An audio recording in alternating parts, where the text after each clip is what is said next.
we are using martial tempo, crescendo, and then primal armament. So when we do get the damage, we get more elemental damage from the primal armament, we get a faster attack speed from the martial tempo, and then we get the double final strikes with the crescendo.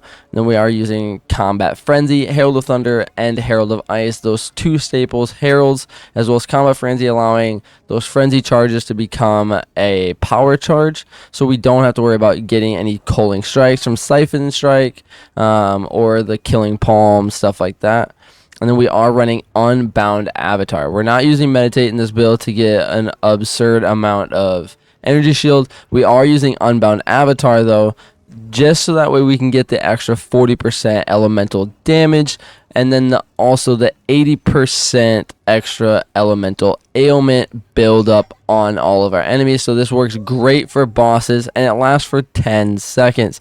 So if you can get your attack speed up very high on the monk with the quarterstaff, and then you use the Unbound Avatar, you have 10 seconds of unrelentless attacks. And then if you power that with using the Tempest Bell, hitting it with rage, heavy swing, and overabundance to get a little bit more out of the Tempest Bell, your damage goes through the roof. And then for wave clears, we are using Storm Wave to initiate the fights, and then we go in with Ice Strike as well. I do have Charge Staff using Persistence and Maim, so we are going to be maiming all of our enemies, bringing down their movement speed by 30%, and then Persistence so it can last 40% more. Now we do have in our passive tree, we did go down this far line here, going up and getting Moment of Truth, coming over and doing Echoing Thunder as well as Echoing Frost to get extra increased elemental damage from having chilled enemies, as well as if we have shocked an enemy recently. We are doing both of those quite frequently based on having Charge Staff going and using Ice Strike and just our staff in general. And then we have Power Within. So we get an extra maximum power charge, but we also have a 20% increased critical damage bonus if I've gained a power charge recently. Because of the way that we have this set up with Resonance, where we gain frenzy charges or gain power charges instead of frenzy charges, and then we're using Combat Fury just by attacking using Ice Strike, Tempest Bell, anything, we are going to be getting constant frenzy charges, which in turn are giving us those power charges. So we're always going to be having this 20% increased crit damage bonus. And now we are also over on Overflowing Power, so we're getting a +2 to maximum power charges. We are at a 6 for maximum power charges, and that will give you 6 seconds for every power charge into your charge staff. So you're having it for 36 seconds. Actually, I think it goes up to a minute on your charge staff. And then over here on the far right, we are into the quarterstaff tree using Whirling Assault, Martial Artistry, and then down with 1 with the Storm. So then when you use the quarterstaff skills that consume power charges, such as charge staff, we are going to be counting it as consuming an additional power charge, allowing us to get more time with our charge staff and get more damage out of other abilities.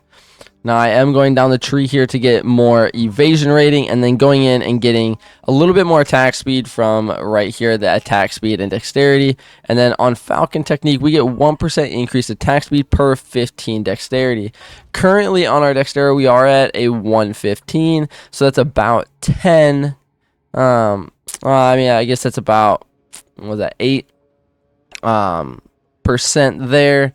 Currently at level 65, 8% will go a long way once it starts adding up. And then down over here we have the Herald damage going up, and then coming Calamity, 50% increase cold damage, fire damage, and lightning damage when you are affected by Herald of Thunder, Ash, and Ice. If you can get all 3 of them going, you are going to do crazy amounts of damage, but we are getting Herald of Ice and Herald of Thunder constantly, so it is definitely upping our damage output. We are not using the Chaos of Knock. I do not have a big enough energy shield to warrant using Chaos of Knock where I only have 1 life, so I definitely want to make sure my survivability is there. And then down in here we are using, right above Resonance, we are having Deep Trance for more more attack speed, and reduce cost of skills. Hit every single one of here for attack speed, and then we went to interface, so we get more evasion rating, maximum energy shield, and then just reduce the effect of curses that are on me, and then hit each thing in here for more evasion and more energy shield. Now, I'm not using any uniques on this build currently, as I'm still trying to fine tune the build to make sure exactly what it is that I'm trying to get out of it. But on our quarterstaff, we do have 18% quality, 90 to 177 on damage, having both electric or lightning and the cold damage on elements. And then we have pretty decent rolls here, nothing too high of tier, just tier 5, 4, 3s. And then our gloves getting us more energy shield, more accuracy, intelligence, leech, and then gaining life as well with each attack. This goes a long ways, just because my leech isn't going to do as much as it's needed, because my damage output isn't quite there yet. So having the 6.8% of my physical damage as life leech, as well as the 3 life per enemy hit, is gonna help out with my survivability in case I do get hit pretty good by any enemy or boss. Then on our boots, we do have the 25% movement speed, again more increased energy shield, chaos resistance, and then just maximum life and life regen, again helping us out with that survivability.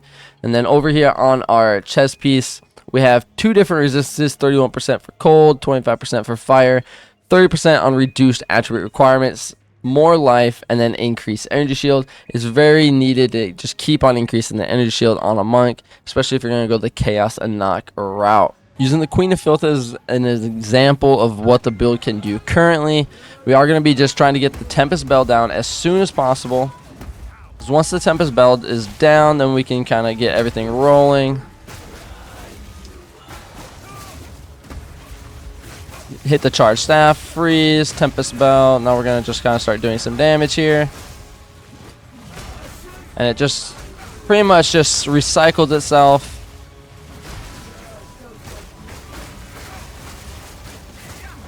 Every time that we use a Tempest Bell, we're pretty much going to be using enough to get the Tempest Bell back.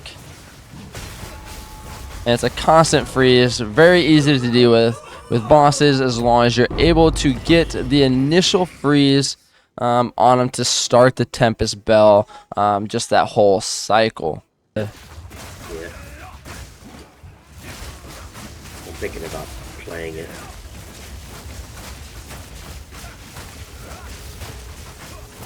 Basically, 60 card decks, you can only have one ofs, and your quote-unquote commander can be any monster in the game, extra deck or regular deck.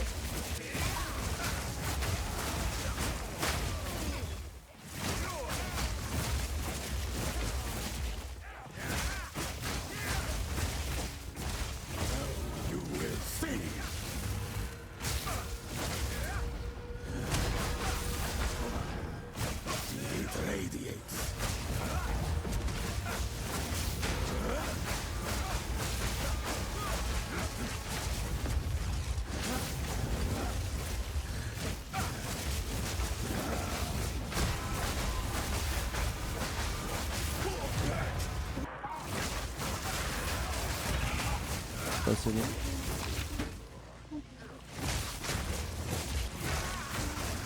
He's flying down. Where do you think he went? He went on a walk.